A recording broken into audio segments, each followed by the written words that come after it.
ഈ ചടങ്ങിൽ സാന്നിധ്യം കൊണ്ട് ശ്രദ്ധേയരായ ഒരുപാട് ആളുകൾ ഉണ്ട്.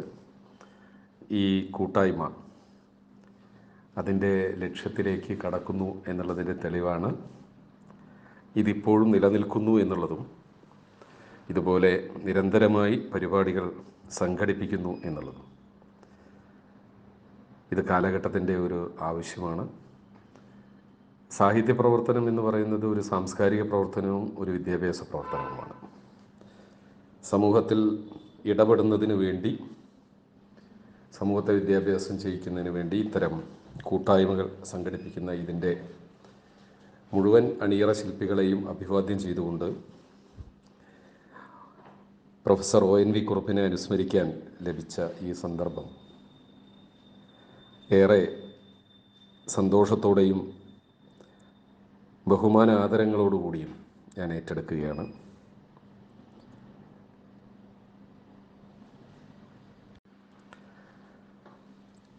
കവിതകളിലൂടെ സാഗരങ്ങളെപ്പോലും പാടി ഉണർത്തിയ മലയാളത്തിൻ്റെ പ്രിയപ്പെട്ട കവിയാണ് ONV കുറുപ്പ്. ആരെയും ഭാവഗായകനാക്കിയ കാവ്യഗന്ധർവൻ എന്ന് വേണമെങ്കിൽ അദ്ദേഹത്തെ വിശേഷിപ്പിക്കാം. ഒരു ദിവസം ഭൂമി എന്ന ഈ വാടക വീട് ഒഴിഞ്ഞു പോകുമ്പോൾ എൻ്റെ ഏറ്റവും ചൈതന്യവത്തായ ഒരംശം ഞാനിവിടെ ഉപേക്ഷിച്ചു പോകും. അതാണ് എൻ്റെ കവിത എന്ന് ജ്ഞാനപീഠം ഏറ്റുവാങ്ങിക്കൊണ്ട് ONV തന്നെ പറയുകയുണ്ടായി. അത് യഥാർത്ഥത്തിൽ ശരിയാണ്. അദ്ദേഹത്തിൻ്റെ ചൈതന്യാംശമായ കവിത എന്നും പുതിയ പ്രതീക്ഷയുടെയും സ്നേഹത്തിൻ്റെയും ഘാതകളായി ഏവരുടെയും ആത്മാവിൽ മുട്ടിവിളിച്ചുകൊണ്ടേയിരിക്കുന്നു. ആത്മാവിൽ മുട്ടിവിളിച്ചതുപോലെ അവിസ്മരണീയമായ ഗാനങ്ങളുടെ നറുതേൻ നിലാവ് പൊഴിച്ച കവി, മലയാളത്തെ ഭാവസാന്ദ്രമാക്കിയ കാവ്യസൂര്യൻ, മാനവ സ്നേഹത്തിൻ്റെയും പ്രകൃതി സ്നേഹത്തിൻ്റെയും പ്രവാചകൻ, ഇങ്ങനെ എത്രയോ വിശേഷണങ്ങൾ. ആ വിശേഷണങ്ങളിൽ അനന്തമായി നീളുന്ന 3 അക്ഷരങ്ങളാണ് ONV. ഒറ്റ വാക്കിലോ വരിയിലോ വിശേഷിപ്പിക്കാനാകാത്ത ONVയെ എങ്ങനെ അനുസ്മരിക്കുമെന്നുള്ളതാണ് ഞാൻ ഇന്ന് അനുഭവിക്കുന്ന ഏറ്റവും വലിയ പ്രശ്നം. വാക്കിൽ വിരിഞ്ഞ വസന്തമായിരുന്നു ONV എന്ന് വേണമെങ്കിൽ പറഞ്ഞ് അവസാനിപ്പിക്കാം. അദ്ദേഹത്തിൻ്റെ ഓരോ വരിയും കാലാതീതമായി പുതിയ അർത്ഥങ്ങളും ആനന്ദവും ആശ്വാസവും പകർന്ന് ഇന്നും അലയടിച്ചുകൊണ്ടിരിക്കുന്നു എന്നുള്ളതാണ് ONVയുടെ കാലിക പ്രസക്തി എന്ന് പറയുന്നത്. ONV കവിതകൾ ശ്രദ്ധിച്ചാൽ നമുക്ക് മനസ്സിലാകുന്ന ഒരു കാര്യം, അദ്ദേഹത്തിൻ്റെ കവിതകളുടെ ശീർഷകങ്ങൾ പോലും വളരെ കാവ്യസാന്ദ്രമായിരുന്നു എന്നുള്ളതാണ്. കാവ്യസാന്ദ്രമായ ഈ ശീർഷകങ്ങളിലേക്ക് അദ്ദേഹം എത്തിച്ചേരുന്നത് ഒരുപക്ഷെ 1964 15-ാം വയസ്സിൽ ആദ്യ കവിതയായ മുന്നോട്ട് എന്ന് പറയുന്ന കവിത സ്വരാജ്യം എന്ന വാരികയിൽ പ്രസിദ്ധീകരിച്ചുകൊണ്ടാണ്. 1949 പുരോഗമന സാഹിത്യ സമ്മേളനത്തിൻ്റെ ഭാഗമായി നടന്ന കവിതാ മത്സരത്തിൽ അരിവാളും രാക്കുയിലും എന്ന കവിതയ്ക്ക് ചങ്ങമ്പുഴയുടെ പേരിലുള്ള സമ്മാനമാണ് ONV ആദ്യം നേടുന്ന ബഹുമതി. അത് പിന്നീട് ജ്ഞാനപീഠം ബഹുമതി വരെ നീണ്ടു എന്നുള്ളതാണ്. കവിതയ്ക്ക് ചങ്ങമ്പുഴയുടെ പേരിലുള്ള സമ്മാനം ലഭിച്ചപ്പോൾ അദ്ദേഹം ഏറെ സന്തോഷിച്ചിരിക്കാം. അതുകൊണ്ട് ആദ്യകാല കവിതകളിലൊക്കെ ചങ്ങമ്പുഴയുടെ ഒരു സ്വാധീനം അദ്ദേഹത്തിന് ഉണ്ടായിരുന്നു. പൊരുതുന്ന സൗന്ദര്യം എന്ന ആദ്യ കവിതാ സമാഹാരവും അങ്ങനെയാണ് പുറത്തിറങ്ങുന്നത്. കണ്ടോ, ഞാനിപ്പോൾ ഈ പറഞ്ഞ വാക്കുകളിലൊക്കെ ഒരു പ്രത്യേകതരം സൗന്ദര്യം ഒളിഞ്ഞു കിടക്കുന്നുണ്ട് എന്നുള്ളതാണ്. മുക്കൂവരുടെ ജീവിതത്തെക്കുറിച്ച് ONV എഴുതിയ ഒരു കവിതയുണ്ട്, മാറിയ കൂത്തുകൾ. അപ്പോൾ കവിതയെ സംബന്ധിച്ച്, കവിതയുടെ ശീർഷകത്തെ സംബന്ധിച്ച്, കവിത എഴുത്തിൻ്റെ ദീർഘമായ ഒരു അനുഭവം ഒരുപക്ഷെ MT വാസുദേവൻ നായർ ഒരിക്കൽ പറയുകയുണ്ടായി. 20-ാം നൂറ്റാണ്ടിൻ്റെ മധ്യത്തിൽ നിന്നാണ് ONV കവിതകൾ എഴുതിയത്. ചങ്ങമ്പുഴയുടെ സ്വാധീനം എന്ന് പറയുന്നത് വയലാറിനെയും ONVയെയും ഏറെ സ്വാധീനിക്കുകയും അതിൻ്റെ ഫലമായിട്ട് തന്നെ ഇവരെ മാറ്റൊലി കവികൾ എന്ന് വിശേഷിപ്പിക്കുകയും ചെയ്തിരുന്നു. പക്ഷേ അതിൽ നിന്നൊക്കെ അപ്പുറത്തേക്ക് തൻ്റെ വഴി മറ്റൊന്നാണെന്ന് അദ്ദേഹം പെട്ടെന്ന് തന്നെ വ്യക്തമാക്കുകയും കാൽപ്പനികതയിൽ നിന്ന് വ്യത്യസ്തമായി നവകാൽപ്പനിക ധാരയിൽ ഊന്നിക്കൊണ്ട് ONV പിന്നീട് സഞ്ചരിക്കുകയും ചെയ്തു. കവിതകൾ വിപ്ലവവും അതുപോലെ തന്നെ സമരവും സ്വാതന്ത്ര്യവും ഒക്കെ പിറന്നു വീഴുന്നത് നമ്മൾ ONVയുടെ കവിതയുടെ കാവ്യയാത്രയിൽ ഉടനീളം നമ്മൾ കാണുന്നുണ്ട്. പലതരം പരിവർത്തനങ്ങൾ ONVയുടെ കവിതകൾ വിധേയമാകുന്നുണ്ട്. വിപ്ലവ പ്രതീക്ഷയിൽ നിന്ന് കാൽപ്പനിക വിഷാദത്തിലേക്കും അതിൽ നിന്ന് ജീവിതാശയത്തിലേക്കും തീവ്രമായ പ്രകൃതിബോധത്തിലേക്കുമൊക്കെ ONV കവിത വികസിച്ച് പ്രകൃതിബോധത്തിൻ്റെ ONV കവിതകളിലെ മാറ്റൊലി എന്ന് വേണമെങ്കിൽ നമുക്കതിനെ വിശേഷിപ്പിക്കാം. മാറ്റുവിൻ ചട്ടങ്ങളെ എന്ന് പറഞ്ഞു തുടങ്ങിയ കവിത അതിനു മുമ്പ് തുടങ്ങിയിരുന്നത് മയിൽപ്പീലി കവിതകളിലായിരുന്നു. മയിൽപ്പീലിയിൽ നിന്ന് മാറ്റുവിൻ ചട്ടങ്ങളിലേക്ക് എത്തി ഭൂമിക്കൊരു ചരമഗീതത്തിലേക്ക് കവിത വികാസം പ്രാപിക്കുകയാണ്. അപ്പം മാറ്റുവിൻ ചട്ടങ്ങളെ പോലുള്ള വിപ്ലവ കവിതകളും കൃഷിപ്പാട്ടിൻ്റെയും പടപ്പാട്ടിൻ്റെയും വരികളും ഒക്കെ ONVയിൽ നിന്ന് മലയാളികൾ നേടിയെടുത്ത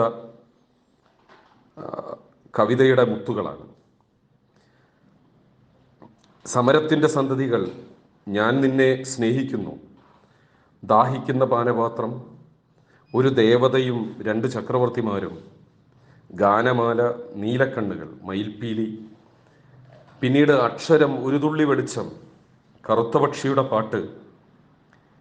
പിന്നീട് കവിതയുടെ സ്വഭാവം മാറുമ്പോൾ കാറൽ മാർക്സിൻ്റെ കവിതകൾ, ഞാൻ അഗ്നി, അരിവാളും രാക്കുയിലും, അഗ്നിശലഭങ്ങൾ, ഭൂമിക്കൊരു ചരമഗീതം, മൃഗയ, വെറുതെ, ഉപ്പ്, അപരാഹ്നം, മരുഭൂമി, 4 മണിപ്പൂക്കൾ, തോന്നിയാക്ഷരങ്ങൾ, വളപ്പൊട്ടുകൾ, നറുമൊഴി, ഈ പുരാതന കിന്നാരം, സ്നേഹിച്ചു തീരാത്തവർ, സ്വയംവരം, പാഥേയം, അർദ്ധവിരാമങ്ങൾ, സൂര്യൻ്റെ മരണം എന്നിവയാണ് ONVയുടെ കവിതാസമാഹാരങ്ങളിൽ ഏറ്റവും ശ്രദ്ധേയമായവ.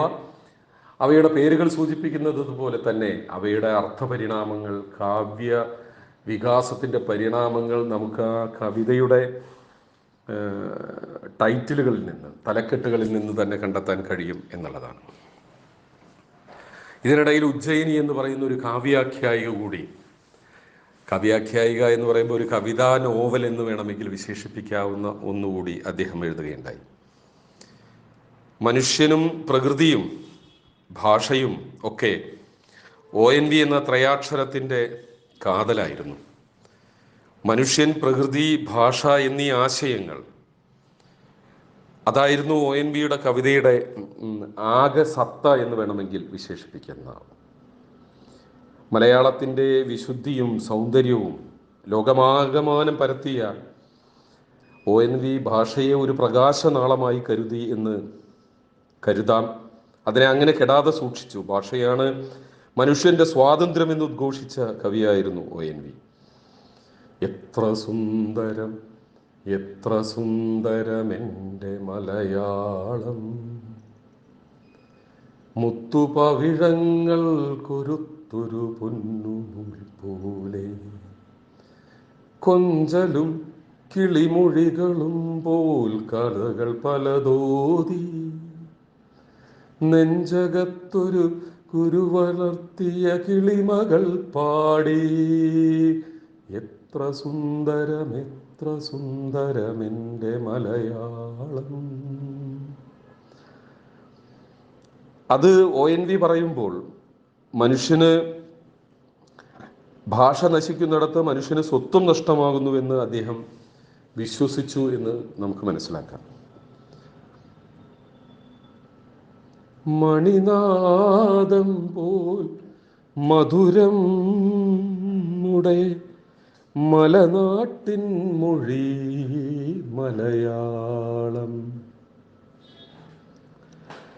അത് മലയാളത്തിൻ്റെ മാധുര്യവും അതുപോലെ തന്നെ മലയാള ഭാഷ പകർന്നു നൽകുന്ന അതിൻ്റെ സാംസ്കാരിക പരിവേഷവും ഒക്കെ കൂടി ഒരു മുഖ്യ ചാലകശക്തിയായി സ്വാധീനിച്ചതിൻ്റെ ഫലമായിട്ട് അദ്ദേഹം ആവിഷ്കരിച്ചതായിരുന്നു. തൻ്റെ കവിതയുടെ ഭാഗമാകാൻ ഈ ഭാഷയ്ക്ക് കഴിഞ്ഞു എന്നുള്ളതിൽ അദ്ദേഹം അഭിമാനിക്കുകയും ചെയ്യുന്നുണ്ട്. മനുഷ്യൻ്റെ അനുഭവതലങ്ങളെ ആവിഷ്കരിക്കുന്നതിൽ, ജീവിതാവസ്ഥകളെ ആവിഷ്കരിക്കുന്നതിൽ ONV ഒരു പ്രത്യേക ശ്രദ്ധ ചെലുത്തിയിരുന്നു എന്നുള്ളതിൻ്റെ തെളിവാണ്. ഞാൻ ചില കവിതകൾ മാത്രം ഉദാഹരണമായിട്ട് എടുക്കുന്നു എന്നേ ഉള്ളൂ. ചോറൂണ് എന്ന് പറയുന്ന കവിത, അല്ലെങ്കിൽ ഉപ്പ് എന്ന് പറയുന്ന കവിത, പാതയം എന്ന കവിത, ഇതെല്ലാം അങ്ങനെയാണ്. ഉണ്ണീ മറക്കായിക പക്ഷേ ഒരമ്മതൻ നെഞ്ചിൽ നിന്നുള്ള മധുരം ഒരിക്കലും എന്ന് പറയുമ്പോൾ വളരെ കൃത്യമായിട്ട് ഒരു സാധാരണ മനുഷ്യനായി ജീവിച്ച അദ്ദേഹത്തിൻ്റെ വികാരങ്ങൾ അദ്ദേഹം വളരെ കൃത്യമായിട്ട് ആവിഷ്കരിക്കുന്നുണ്ട്. ലോകത്തിലെ സർവ്വ ദുഃഖങ്ങളും തൻ്റേതായി കണ്ട ഒരു കവി, അല്ലെങ്കിൽ ബന്ധങ്ങളുടെയും വേർപാടിൻ്റെയും നോവ് തൻ്റെ കവിതകൾക്കുള്ള പ്രചോദനമായി മാറുന്നത് അദ്ദേഹം തിരിച്ചറിയുന്നുണ്ട്. വേർപിരിയുവാൻ മാത്രമൊന്നിച്ചുകൂടി നാം വേദനകൾ പങ്കുവയ്ക്കുന്നു, ഈ വേദനകൾ ഏറ്റുവാങ്ങുന്നു. കരളിലെഴുമീണങ്ങൾ ചുണ്ടുനുണയുന്നു, കവിതയുടെ ലഹരി നുകരുന്നു, കൊച്ചു സുഖദുഃഖ മഞ്ചാടി മണികൾ ചേർത്തു വെച്ചു പല്ലാങ്കുഴി കളിക്കുന്നു. വിരിയുന്നു കൊഴിയുന്നു യാമങ്ങൾ, നമ്മളും പിരിയുന്നു, യാത്ര തുടരുന്നു. ജീവിത മൂല്യങ്ങളെക്കുറിച്ചും നൈമിഷികമായ ജീവിതയാത്രയെക്കുറിച്ചുമൊക്കെ കവിക്ക് കൃത്യമായ ബോധ്യമുണ്ടായിരുന്നു എന്ന് ഈ പാഥേയം നമുക്ക് സാക്ഷിയാവുന്നു.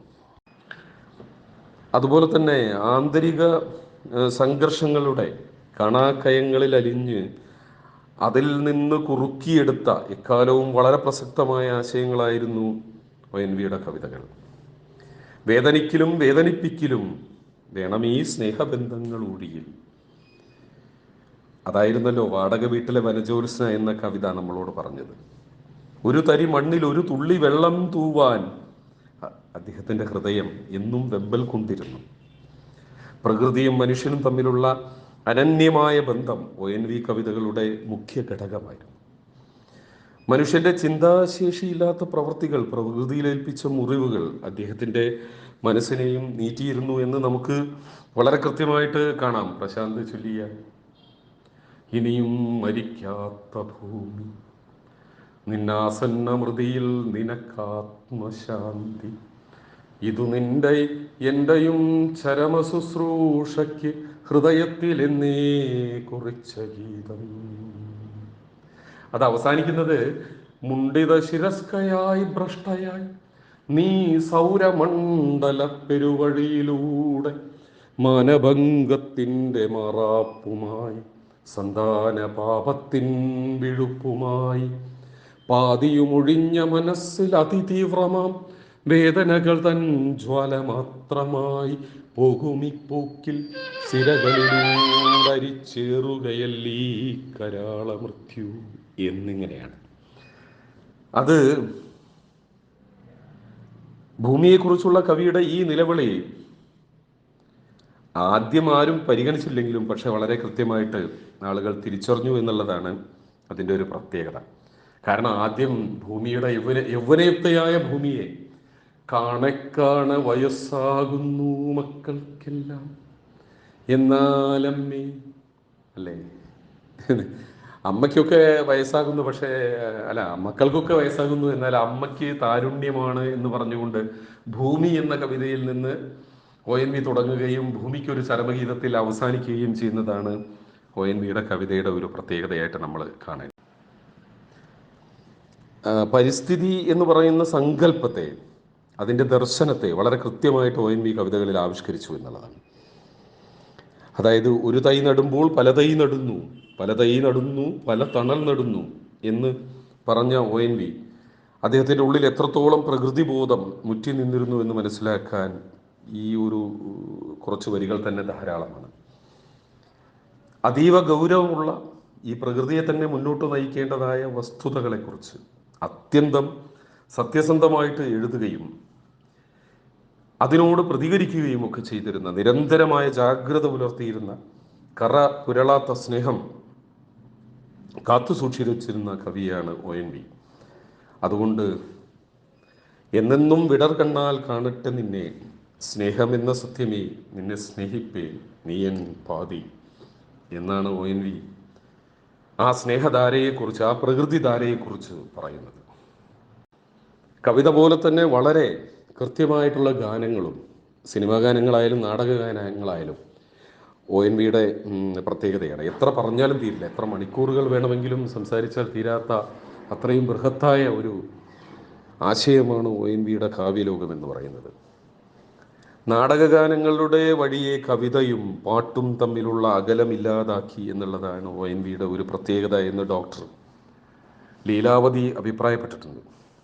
1949 കമ്മ്യൂണിസ്റ്റ് നേതാവ് MN ഗോവിന്ദൻ നായർ കൊല്ലത്ത് ഒളിവിൽ താമസിക്കുന്നതിനിടയിൽ അഷ്ടമുടിക്കായലിൻ്റെ തീരത്തെ ഒരു വള്ളപ്പുരയിൽ കാവലിനെത്തിയ ONV ദേവരാജൻ മാസ്റ്ററുമായിട്ട് ഇരുന്ന ഒരു സന്ധ്യാസമയത്ത് അദ്ദേഹം ഈ ആകാശത്ത് നോക്കി, ആ ചന്ദ്രക്കലയിൽ നോക്കി എഴുതിയിട്ടുണ്ട്. പൊന്നരിവാളം വിളയിൽ കണ്ണെറിയുന്നോളെ, ആമരത്തിൻ പൂന്തണലിൽ വാടി നിൽക്കുന്നോളെ.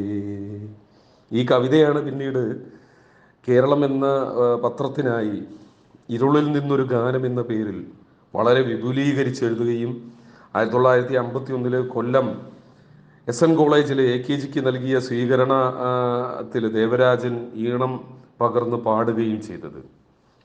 ഇത് കേട്ട് ഇഷ്ടപ്പെട്ട കമ്മ്യൂണിസ്റ്റ് നേതാക്കൾ ഈ ഗാനം നിങ്ങളെന്നെ കമ്മ്യൂണിസ്റ്റാക്കി എന്ന നാടകത്തിൽ ഉൾപ്പെടുത്തുകയായിരുന്നു.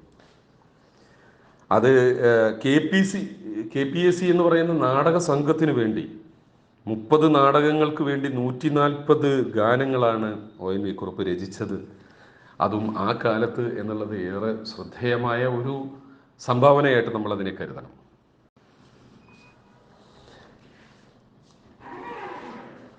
ഒരുപാട് നാടകഗാനങ്ങൾക്ക് ONV വെള്ളാരംകുന്നിലെ പൊന്മുളം കാട്ടിലെ എന്ന് തുടങ്ങുന്ന നാടകഗാനം, നിങ്ങളെന്നെ കമ്മ്യൂണിസ്റ്റാക്കി എന്നുള്ള നാടകം, അതുപോലെ തന്നെ മാരുവില്ലൻ തേന്മലരെ എന്ന് തുടങ്ങുന്ന സർവേക്കല്ല് എന്നുള്ള നാടകത്തിലെ ഗാനം, വള്ളിക്കുടിലിനുള്ളിലിരിക്കും പുള്ളിക്കുയിലെ എന്നുള്ള ഗാനം, മുടിയനായ പുത്രൻ എന്ന നാടകത്തിലെ അമ്പിളിയമ്മാവ താമര കുമ്പിളിൽ എന്തുണ്ട്, പാടാൻ അറിയാത്തതുകൊണ്ടാണ് കേട്ടോ ഞാനിങ്ങനെ പറഞ്ഞു പോകുന്നത്, ചില്ലിമുളം കാടുകളിൽ ലല്ലലെല്ലം പാടി വരും എന്ന് പറയുന്ന മുടിയനായ പുത്രനിലെ ഗാനം, അതുപോലെ തന്നെ ആ നാടകത്തിൽ തന്നെ ചെപ്പുകിലിക്കണ ചങ്ങാതി എന്നുള്ള ഗാനം, ഇതൊക്കെ വളരെ പ്രസിദ്ധമായ നാടകഗാനങ്ങളാണ്. ഈ വരികൾ പുതിയ തലമുറയും പഴയ തലമുറയും ഒക്കെ വ്യത്യാസമില്ലാതെ മാറി മാറി അഭിരുചികൾക്കനുസരിച്ച് ഈ ഭാവവും അതുപോലെ തന്നെ ചലനവും ഒക്കെ ആസ്വദിക്കുന്നു എന്നുള്ളതാണ് അതിൻ്റെ ഒരു പ്രത്യേകതയായിട്ട് കാണേണ്ടത്. ഇനി അധ്യാപകൻ എന്നുള്ള രീതിയിൽ തന്നെ സാമ്പത്തിക ശാസ്ത്രത്തിലാണ് ബിരുദമെടുത്തതെങ്കിലും യൂണിവേഴ്സിറ്റി കോളേജിൽ നിന്ന് മലയാളത്തിൽ ബിരുദാനന്തര ബിരുദം നേടിയിട്ട് എറണാകുളം മഹാരാജാസ് കോളേജിൽ അധ്യാപകനായ ONV അവിടെ നിന്ന് ഔദ്യോഗിക ജീവിതം ആരംഭിച്ചിട്ട് പിന്നീട് തിരുവനന്തപുരം യൂണിവേഴ്സിറ്റി കോളേജിലും കോഴിക്കോട് ആർട്സ് ആൻഡ് സയൻസ് കോളേജിലും തലശ്ശേരി ബ്രണ്ണൻ കോളേജിലും തിരുവനന്തപുരം വിമൻസ് കോളേജിലും ഒക്കെ മലയാള വിഭാഗം തലവനായി സേവനമനുഷ്ഠിച്ചിട്ട് ആണ് അദ്ദേഹം ഔദ്യോഗിക ജീവിതത്തിൽ കോഴിക്കോട് സർവകലാശാലയിൽ വിസിറ്റിംഗ് പ്രൊഫസറായിട്ടാണ് അദ്ദേഹം ജോലി അവസാനിപ്പിക്കുന്നത്.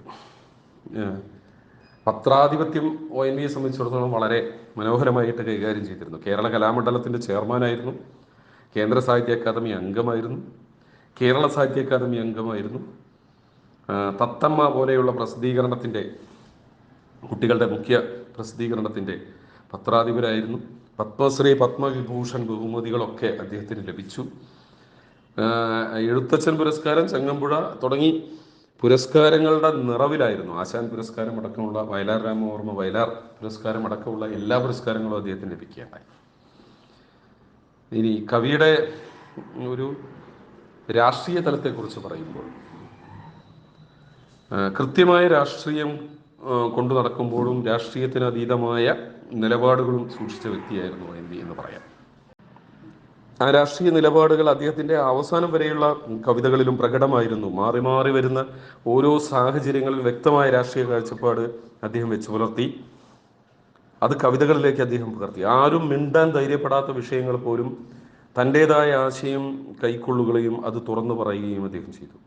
മൃത്യുവെ വരിച്ചിട്ടും നീയെന്നും ജീവിക്കുന്നു, മർത്യനെ നക്ഷത്രത്തെ സ്നേഹിച്ചു ജീവിക്കുന്നു, മൃത്യുവും നിൻ കയ്യിൽ ഒരായുധമായി തീരട്ടെ എന്ന് രോഹിത് വെമുലയ്ക്ക് കുറിപ്പെഴുതി മൃത്യുവിലൂടെ അജയ്യത എന്ന കവിതയിലാണ് ONV തൻ്റെ കാവ്യജീവിതം അവസാനിപ്പിക്കുന്നത്. സ്ത്രീ എന്ന സത്യത്തെ നിന്നിലൂടെ എത്രമേൽ ധീരമായി സൗമ്യമായി നൊന്ത് തോറ്റി ഇന്ത്യ എന്ന് ഇറോം ശർമിളയ്ക്ക് വേണ്ടി അവരോടൊപ്പം നിന്നുകൊണ്ട് അവരോട് ഐക്യദാർഢ്യം പ്രകടിപ്പിച്ചുകൊണ്ട് പ്രഖ്യാപിക്കുകയുണ്ടായി. മഞ്ഞിൽ കുളിച്ചീർണായൊരു കാറ്റിന്ത്യതൻ മണ്ണിൽ നിന്ന് വടക്കോട്ട് വീശിയിടുകിൽ, അതിൽ സ്വർണശലഭങ്ങൾ പാറിയിടുകിൽ, ആർക്കു തടുക്കാനാകും അവറ്റയെ പാടും ഗുലാമലി നിൻ സംഗീതമാതിരി പോലെയും നിലാമഴ എന്ന പോൽ. ഇങ്ങനെ എത്ര ഉദാഹരണങ്ങൾ വേണമെങ്കിലും നമുക്ക് പറയാം. മൃണാളിനി സാരാഭായിയെ കുറിച്ച് അനശ്വരതയിലേക്ക് എന്ന കവിതയാണ് എനിക്ക് തോന്നുന്നു ഏറ്റവും അവസാനം എഴുതിയത്.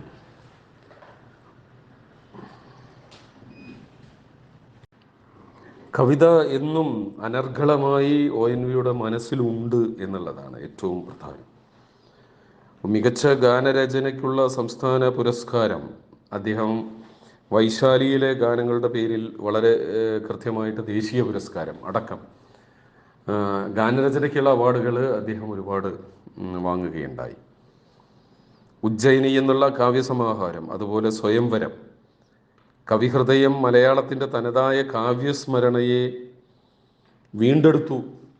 ഒരു കാലത്തിൻ്റെ ഓർമ്മയായി, അല്ലെങ്കിൽ വളരെ ആഴവും പരപ്പുമുള്ള ഒരു പുഴയുടെ സ്നേഹമായിട്ട്. ഓർമ്മകൾക്ക് എന്തൊരു മധുരമാണെന്ന് പഠിപ്പിച്ചത് തന്നെ ഈ വരികളാണ് എന്ന് നമുക്ക് ഉറപ്പിച്ചു പറയാവുന്ന ചില കാവ്യ സൂചനകളുണ്ട്. ഒരു വട്ടം കൂടിയ പഴയ വിദ്യാലയ തിരുമുറ്റത്തെത്തുവാൻ മോഹം, തിരുമുറ്റത്തൊരു കോണിൽ നിൽക്കുന്നൊരാ നെല്ലി മരമൊന്നുരുത്തുവാൻ മോഹം. അങ്ങനെ വെള്ളം കുടിക്കാത്ത ആരാണ്? മധുരമായ ഓർമ്മകളുടെ മാധുര്യമൂറുന്ന വെള്ളം കുടിക്കാത്ത ആരാണ് ഉള്ളത്? സമൂഹത്തിൻ്റെ മണ്ണിൽ നിന്ന് വെള്ളവും വളവും വലിച്ചെടുത്ത് മണ്ണിൻ്റെ മണത്തെ പുഷ്പഗന്ധമാക്കി മാറ്റുന്ന കവിതകൾ ONVക്ക് രചിക്കാൻ കഴിഞ്ഞു എന്നുള്ളതാണ് അദ്ദേഹത്തിൻ്റെ സവിശേഷത എന്ന് മലയാളികൾ കണ്ടെത്തിയിട്ടുണ്ട്. സമകാലീന ജീവിതം, സമൂഹത്തിൻ്റെ തുടിപ്പുകൾ, ഇതൊക്കെ കവിതയിൽ പകർത്തുകയും ദുഷ്കരമായ വ്യാപാരമല്ല ഇത് എന്ന് ONV തെളിയിക്കുകയും ചെയ്തു. കവിത എന്ന ഒരു കാലികമായ ആഖ്യാനത്തെ യാഥാർത്ഥ്യങ്ങളുടെ സുഭഗമായ ആവിഷ്കരണ മണ്ഡലത്തിലേക്ക് ഉയർത്തിക്കൊണ്ടുവരാൻ അദ്ദേഹത്തിന് കഴിഞ്ഞു. അതായിരുന്നു അസാമാന്യമായ ആ സർഗവൈഭവത്തിൻ്റെ പ്രത്യേകത എന്ന് നമ്മൾ ഇന്ന് തിരിച്ചറിയുന്നുണ്ട്. മഹാസാഗരം മുത്തിനെ എന്ന പോലെ മനുഷ്യരാശി പെറ്റു വളർത്തുന്നതാണ് ഒരർത്ഥത്തിൽ കവിതയെയും. കവി അതിൻ്റെ ചിപ്പി മാത്രമാണെന്നും സ്വന്തം നെഞ്ചു പിളർന്ന് തൻ്റെ ആത്മാംശത്തെ മറ്റുള്ളവരുടെ കയ്യിൽ ഏൽപ്പിച്ചിട്ട് എങ്ങോ മണ്ണിൽ വീണ അടിയാൻ വിധിക്കപ്പെട്ട ചിപ്പി മനുഷ്യനെ സംബന്ധിക്കുന്നതൊന്നും കവിതയ്ക്ക് അന്യമാവുന്നില്ല. കവി മനുഷ്യാവസ്ഥയോട് പ്രതികരിക്കുകയാണ്. കവിധർമ്മം എന്ന മനുഷ്യാവസ്ഥയോട് പ്രതികരിക്കുകയാണ്. ഈ അന്വേഷണം, ഇതാണ് അനുഷ്ഠാനം എന്ന് പറയുന്നത്. ഇതാണ് യഥാർത്ഥത്തിൽ സ്വന്തം കവിത എന്ന് ONV ഉറപ്പിച്ച് പറയുന്നുണ്ട്. സൂര്യബിംബമാണ് ONVയെ കുറിച്ച് പറയുമ്പോൾ ഓർമ്മകളിൽ ഏറ്റവും ജ്വലിച്ചു നിൽക്കുക. സ്വസ്തി ഹേ സൂര്യതേ സ്വസ്തി, മറ്റുള്ളവർക്കായി സ്വയം കത്തേരിയുന്ന സുസ്നേഹമൂർത്തിയാം സൂര്യ, വറ്റാതെ നിറവാർന്ന നിൻ തപ്തദീപ്തമാം അക്ഷയപാത്രത്തിൽ നിന്നുറ്റു വീഴുന്ന ഇത്തിരി ചുടുപാൽ വെളിച്ചം കുടിച്ചിവിടെ ഈ ചെറിയ ഭൂമിയിൽ ഈ കൊച്ചു വെട്ടത്തിൽ ജീവന്റെ ഉന്മത്ത നൃത്തം. ജീവന്റെ ഉന്മത്ത നൃത്തം ആഘോഷിക്കുന്ന സൂര്യന്റെ ബിംബം, ഒരുപക്ഷെ മലയാളത്തിലെ സൂര്യ തേജസ് എന്ന് ONVയെ വിളിക്കാൻ ഇടയാക്കുന്ന രീതിയിൽ സൂര്യബിംബങ്ങളെ ഉടനീളം കവിതയിൽ ആവാഹിക്കാൻ ONVക്ക് കഴിഞ്ഞു എന്നുള്ളത് ഒരു പ്രത്യേകതയായിട്ട് നമുക്ക് കാണാം. ഏഹ്, മറ്റുള്ളവർക്കായിട്ട് സ്വയം കത്തിയെരിയുന്ന സുസ്നേഹമൂർത്തിയാണ് സൂര്യൻ. അതുകൊണ്ട് ഭൂമിക്കൊരു ശരവഗീതത്തിലെ സൂര്യനും സൂര്യഗീതത്തിലെ സൂര്യനും തിരികെ വരിക ഹേ ശ്യാമ സൂര്യ എന്നൊരു കവിതയുണ്ട്. നെൽസൺ മണ്ടേല ജയിൽ മോചിതനായിട്ട് തിരിച്ചു വരുന്ന സമയത്ത് എഴുതപ്പെട്ട കവിതയാണ്. യഥാർത്ഥത്തിൽ തിരികെ വരിക ഹേ ശ്യാമസൂര്യ, എത്ര ഇരുളിൻ്റെ ചാവുകടൽ മീതയായി സ്വാതന്ത്ര്യ ഗരുഡൻ അതിൻ്റെ ചിറകടിച്ച് എത്തുന്ന സ്വാതന്ത്ര്യ പ്രവാഹത്തിലേക്ക് തിരിച്ചെത്താൻ വേണ്ടി പറയുന്ന സൂര്യബിംബത്തെ വെച്ചുകൊണ്ട് അദ്ദേഹം സ്വാതന്ത്ര്യത്തിൻ്റെ എല്ലാ പ്രഖ്യാപനങ്ങളെയും ജീവൻ നിലനിർത്ത ഊർജത്തിൻ്റെ എല്ലാ സ്രോതസ്സുമായിട്ട് സൂര്യനെ കാണുന്നു എന്നുള്ള ഒരു പ്രത്യേകത ഉണ്ട് എന്നുള്ളതാണ്. ഇത് പലപ്പോഴും ONVയുടെ കവിതകളിലെ ചില സൂചകങ്ങളാണ് എന്ന് നമുക്ക് കണ്ടെത്താം. ശാർങ്ങക പക്ഷികൾ എന്ന ഒരു കവിതയിൽ ONV എഴുതുന്നത്, എല്ലാം മറന്നൊന്നുറങ്ങിയ യാമങ്ങൾ എന്നേക്കുമായി അസ്തമിച്ചു പോയി, ഇന്നിനി നമ്മിൽ ഒരാളിൻ്റെ നിദ്രയ്ക്ക് മറ്റൊരാൾ കണ്ണിമ ചിമ്മാതെ കാവൽ നിന്നിടണം, ഇനി ഞാൻ ഉണർന്നിരിക്കാം നീ ഉറങ്ങുക. ഇത് ONVയുടെ ഒരു സഹജാവബോധമായിരുന്നു. അന്യനെ മനസ്സിലാക്കാൻ, അപരത്വത്തെ മനസ്സിലാക്കാൻ ONV എത്രയോ മുന്നിലായിരുന്നു എന്നുള്ളതാണ്. ഇനി ഞാൻ ഉണർന്നിരിക്കാം നീ ഉറങ്ങുക എന്ന് പറയുന്ന ഒരു മാനസികാവസ്ഥയിലേക്ക് എത്തുന്നു എന്നുള്ളതാണ്. മനുഷ്യ ശരീരത്തിൻ്റെ അടിസ്ഥാനപരമായ ഘടകവസ്തു, അതിനെ നമ്മൾ ഉപ്പ് എന്ന് വിളിക്കും. ജീവൻ മരണ വസ്തു എന്ന് വേണമെങ്കിൽ അതിനെ നമുക്ക് മനസ്സിലാക്കാം. അതുകൊണ്ട് ഉപ്പ് വീണാലേ രുചിയുള്ളൂ, അല്ലെങ്കിൽ ഉപ്പ് തരി ചേർന്നാലേ രുചിയുള്ളൂ എന്ന് പറയാൻ ONVക്ക് മാത്രമാണ് കഴിയുക. അതുകൊണ്ട് കഞ്ഞിയിലെ ഉപ്പായി തീരുന്ന ജീവിതത്തെക്കുറിച്ച് അദ്ദേഹം പറയുന്നു. ഉപ്പ് എന്ന സിമ്പൽ കൊണ്ട് മനുഷ്യ സമുദായത്തെ കൂട്ടിയിണക്കിയിട്ട് കവി സത്യത്തിൽ പല തട്ടുകളെ വിദഗ്ധമായി ആവിഷ്കരിക്കുന്നു. ഇതിന് നിദർശകമാണ് യഥാർത്ഥത്തിൽ ആ കുട്ടി കഞ്ഞി കുടിക്കാൻ ഇരിക്കുകയും അപ്പോൾ മുത്തശ്ശി തുമ്പപ്പൂ പോലെ വെളുത്ത ഉപ്പെടുത്ത് കഞ്ഞിയിലിട്ടിട്ട് ഉപ്പ് ചേർത്താലേ രുചിയുള്ളൂ എന്ന് പറയുകയും ആ മുത്തശ്ശി ജലത്തിൽ ഉപ്പുതരി അലിയുന്നത് പോലെ ഒരു ദിവസം നിന്ന നിൽപ്പിൽ മറഞ്ഞു പോകും, അല്ലെങ്കിൽ വീണ് മരിച്ചു പോകും. എങ്കിലും അവർ ആ കുട്ടിയുടെ ജീവിതത്തിൻ്റെ ഉപ്പായി വർത്തിക്കും എന്ന് പറഞ്ഞുകൊണ്ടാണ് ആ കവിത അവസാനിക്കുന്നത്. ഉപ്പ് ചേർന്നാലേ രുചിയുള്ളൂ എന്ന് പറഞ്ഞു. അങ്ങനെ സ്വയം ഉരുകി ഉപ്പുകടൽ അമ്മയാണെന്നും ഉപ്പ് ചേർന്ന കുഞ്ഞിനെ അത് അന്വേഷിക്കുകയാണെന്നും കവി പറയുമ്പോൾ പ്രകൃതിയെയും അതിൻ്റെ സന്താനമായ മനുഷ്യനെയുമാണ് വളരെ കൃത്യമായിട്ട് അന്തർനേത്രം കൊണ്ട് കവി കാണുന്നത്. അണുവിശ്വം, അതായത് മൈക്രോ കോസ്മിക്, അതുപോലെ തന്നെ മഹാവിശ്വം മാക്രോ കോസ്മിക്. മഹാവിശ്വത്തിൽ അണുവിശ്വവും അണുവിശ്വത്തിൽ മഹാവിശ്വവും. മഹാവിശ്വം ബൃഹത്തല്ല, എൻ്റെ ശരീരം ചെറുതുമല്ല എന്ന ഒരു സിദ്ധാന്തം വളരെ കൃത്യമായിട്ട് അദ്ദേഹം മനുഷ്യനും പ്രപഞ്ചവും തമ്മിലുള്ള സൂക്ഷ്മമായ തത്വസംഹിതയെ, ചാലകശക്തിയെ അദ്ദേഹം വളരെ കൃത്യമായിട്ട് വാഗ്മയ ചിത്രത്തിൽ അവതരിപ്പിക്കുന്നു. അതാണ് ഈ ഉപ്പ് എന്നുള്ള കവിതയുടെ പ്രത്യേകത. ചില്ലുപാത്രത്തിലിരുന്നു ചിരിക്കുന്നു നല്ല കറിയുപ്പ് തീന്മേശമേൽ, കടൽ വെള്ളത്തിൽ നിന്ന് കറിയുപ്പ് വാറ്റുന്നു എന്ന വിജ്ഞാന പലയോലയിൽ കുത്തി എൻ്റെ നാവിനുരം വെപ്പിച്ചു പണ്ടു ഞാൻ, പിന്നെ ഒരു നാൾ കടൽ കണ്ടു ഞാൻ വെറും മണ്ണിൽ കിടന്നുരുളുന്ന, കാണാതായ തൻ കുഞ്ഞിനെയോർത്ത് നെഞ്ഞു ചുരന്ന പാൽ എങ്ങും നിലയ്ക്കാതൊഴുകിപ്പരന്നിൻ മുങ്ങി മരിക്കുന്നൊരമ്മയെ കണ്ടു ഞാൻ എന്ന് പറയുമ്പോൾ അത് പൂർണ്ണമാവുകയാണ്. ഇപ്പോൾ ഞാൻ പറഞ്ഞത് സൂര്യൻ, പിന്നീട് ഉപ്പ്, ഇനി അഗ്നി എന്ന് പറയുന്ന വലിയ ഒരു ബിംബം, ഒരു സിമ്പൽ പലതരത്തിലുള്ള അർത്ഥമാനങ്ങളിൽ അദ്ദേഹം ഉപയോഗിക്കുന്നുണ്ട്. ഈജിപ്തിലെ ഹൈറാഗ്ലിഫ്സിൽ പദത്തെയോ അല്ലെങ്കിൽ ശബ്ദത്തെയോ പടം കൊണ്ടോ സിമ്പൽ കൊണ്ടോ സൂചിപ്പിക്കുന്ന സമ്പ്രദായം പോലെ അഗ്നി ജീവിതത്തിൻ്റെയും ആരോഗ്യത്തിൻ്റെയും പ്രതിരൂപമായിട്ട് അല്ലെങ്കിൽ അറിവിൻ്റെയും ആധ്യാത്മികതയുടെയും പരിവേഷമായിട്ട്, ഒരു ശക്തിവിശേഷമായിട്ട് ഇവിടെ പ്രത്യക്ഷപ്പെടുന്നുണ്ട്. ONV-യുടെ കവിതകളിൽ മുഴുവൻ അതുണ്ട് എന്നുള്ളതാണ്.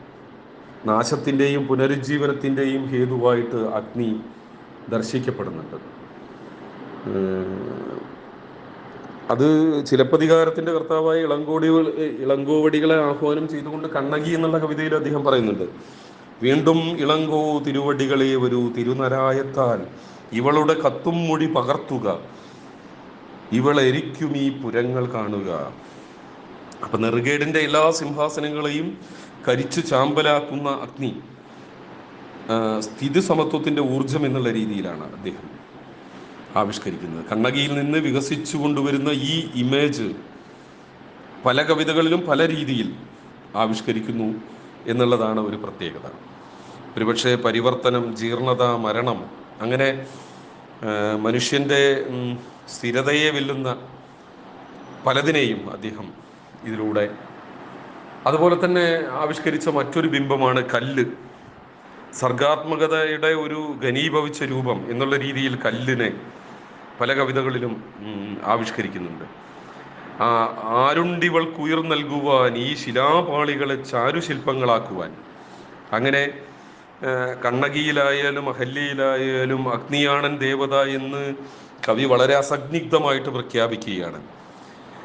കാരിരുമ്പ് കൊണ്ട് ഉണ്ടാക്കുന്ന അഗ്നി, കൽക്കരിയിലും സൂര്യനെ ജ്വലിപ്പിക്കും അഗ്നി, എൻ കരങ്ങളെ തളയ്ക്കും വിലങ്ങുകൾ അടിച്ചു തകർക്കുവാൻ ഉരുക്കുകൂടം വാർക്കും അഗ്നി, എൻ സ്വരങ്ങളെ നൃത്തമാടിക്കും വീണക്കമ്പികൾ.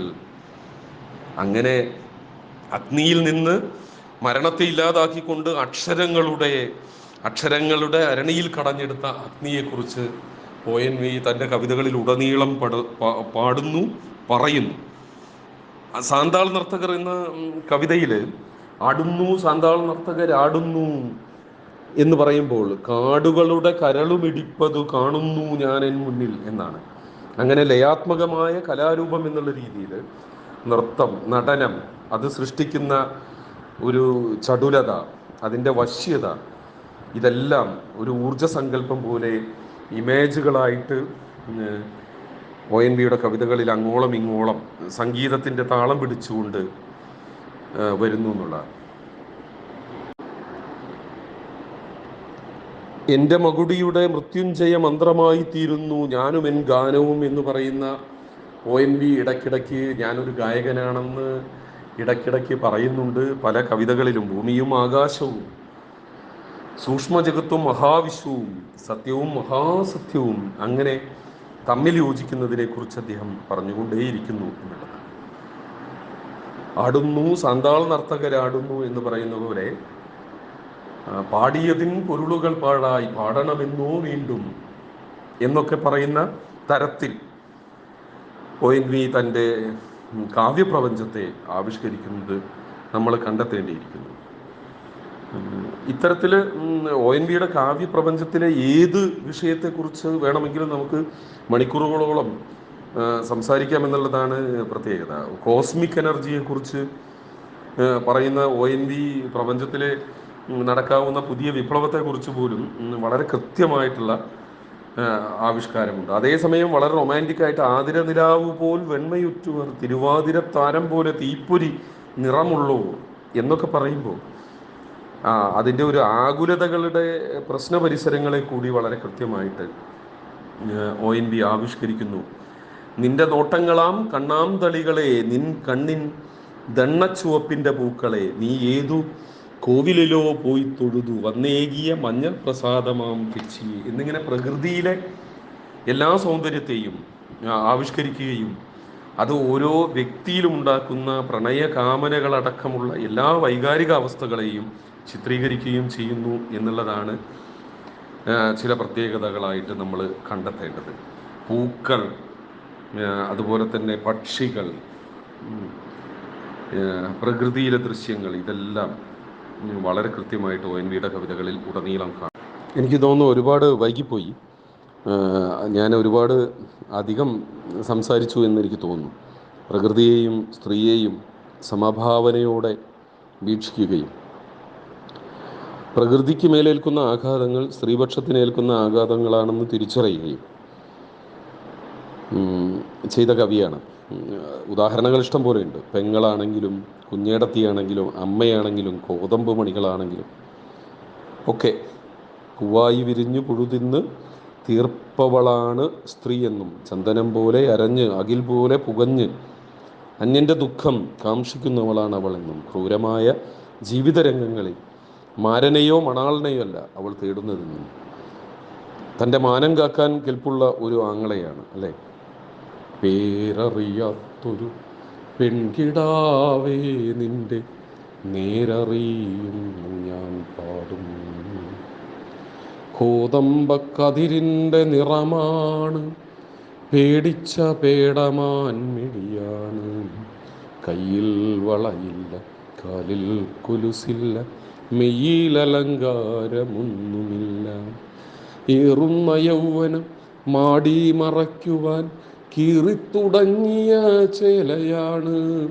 ഗൗരിയോ ലക്ഷ്മിയോ സീതയോ രാധയോ പേരെന്തു തന്നെ വിളിച്ചാലും നീയെന്നും നീയാണ്. കോതമ്പു പാടത്ത് നീർ പെയ്തു പോകും മുകിലാണ്.